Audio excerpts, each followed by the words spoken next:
जीवन हमें एक मौका देता है, इसलिए जब भी सही कॉलेज चुनने का समय आए तो सिर्फ मंगलायतन यूनिवर्सिटी आपके बेहतरीन भविष्य और सर्वांगीण विकास के लिए। केंद्र सरकार ने सरकारी कर्मचारियों को बड़ी सौगात दी है और केंद्रीय कैबिनेट ने 8वें वेतन आयोग को मंजूरी दे दी है। केंद्र सरकार के कर्मचारी और पेंशनधारी बेसब्री से 8th पे कमीशन का इंतजार कर रहे थे और सरकार ने इनको ये सौगात दे दी। जल्दी ही इसके लिए कमेटी का गठन होगा और 8वें वेतन आयोग को बनाने की प्रक्रिया चालू कर दी जाएगी। आज केंद्रीय कैबिनेट की बैठक प्रधानमंत्री नरेंद्र मोदी के आवास पर हुई और पीएम मोदी की अध्यक्षता में इस फैसले पर मंजूरी दे दी गई। मैं साथियों इसके बाद में आता हूं, जो कैबिनेट में नहीं था फैसला, लेकिन आपकी जानकारी के लिए रखना चाहता हूं।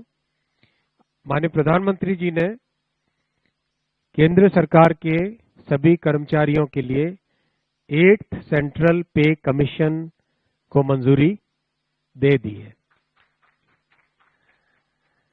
8th सेंट्रल पे कमीशन आप सब जानते हैं 1947 से अब तक 7 पे कमीशन हुए हैं और प्रधानमंत्री जी ने एक रेगुलर रिदम के साथ पे कमीशन बनाने का जो एक संकल्प लिया है, उसके हिसाब से 2016 में लास्ट पे कमीशन 7th पे कमीशन स्टार्ट हुआ था, तो 2026 में इसका टर्म कंप्लीट होता है। उससे वेल बिफोर 2025 में 8th पे कमीशन स्टैब्लिश करने से सफिशिएंट टाइम मिलेगा so that the recommendations can be received well before the completion of the period of 7th pay commission. केंद्रीय कर्मचारियों के संगठनों ने इसके लिए कैबिनेट सचिव से मिलकर 8वें वेतन आयोग का गठन करने की मांग की थी और लगातार ये संगठन सरकार के सामने 8वें वेतन आयोग के गठन का दबाव बना रहे थे। पिछले 1 साल में कई बार कर्मचारी यूनियन केंद्र सरकार से स्थिति स्पष्ट करने की मांग कर चुके हैं। पिछले बजट के बाद जब वित्त सचिव टीवी सोमनाथन से इस बारे में सवाल किया गया तो उन्होंने कहा था कि अभी इस काम के लिए हमारे पास पर्याप्त समय है। देश में 7वां वेतन आयोग 1 जनवरी 2016 से लागू हुआ था। इससे लगभग 1 करोड़ लोगों को लाभ पहुंचा। चूँकि हर 10 साल में वेतन आयोग लागू किया जाता है, ऐसे में अब उम्मीद जताई जा रही है कि केंद्र की नरेंद्र मोदी सरकार 1 जनवरी 2026 से 8वां वेतन आयोग लागू कर देगी।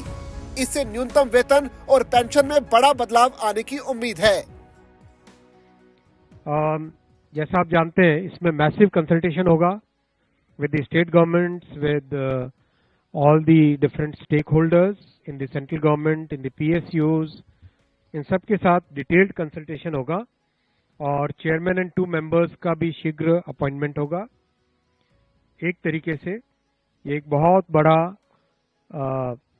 फैसला है जिसमें जो केंद्र के कर्मचारी है, और जैसा आप जानते हैं वन सेंट्रल पे कमीशन कम्स, उसके बाद में करीब करीब हर देश के जितने भी ऑर्गेनाइजेशंस हैं वो सब उसी को फॉलो करते हैं। So this is a major decision I would like to share with you. अंतिम वेतन आयोग का गठन हुए 10 साल से ज्यादा समय बीत चुका है। आमतौर पर हर 10 साल में अगले वेतन आयोग का गठन हो जाता है। पुराने वेतन आयोग की जगह पर नए वेतन आयोग की सिफारिशों के लागू होने के बीच भी सामान्यतः 10 साल का अंतर रहता है। ऐसे में 8वें वेतन आयोग का गठन जरूरी हो गया था। 7वें वेतन आयोग का गठन पूर्व प्रधानमंत्री मनमोहन सिंह के कार्यकाल में 28 फरवरी 2014 को किया गया था। 7वें वेतन आयोग ने अपनी सिफारिशें उसके करीब 1.5 साल बाद नवंबर 2015 में केंद्र सरकार को सौंप दी थी।